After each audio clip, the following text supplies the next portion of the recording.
చెల్లెలు షర్మిల రూపంలో మాజీ ముఖ్యమంత్రి వైఎస్ జగన్మోహన్ రెడ్డికి ఈ 5 ఏళ్ళు గడ్డు కాలమే. అందులో ఎలాంటి డౌటే లేదు.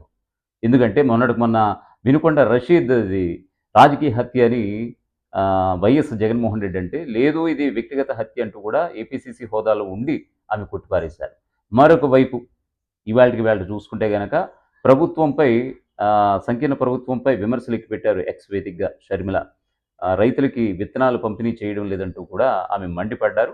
సో, ఈ క్రమంలో కూడా జగన్మోహన్ రెడ్డినే టార్గెట్ చేస్తూ గత 5 ఏళ్ల పాలనలో రైతులకి చేసింది జగన్మోహన్ రెడ్డి ఏమీ లేదు, శూన్యం అంటూ కూడా ఆయన ప్రస్తావన కూడా తీసుకొచ్చి ఇక్కడ రైతులకి వాళ్ళు ఏమీ చేయలేదు కాబట్టే కదా 11 స్థానాలతోనే సరిపెట్టేసారు ప్రజలందరూ కూడా అంటూ ఒక ఎద్దేవా చేయడం అనే చెప్పుకోవచ్చు దీన్ని.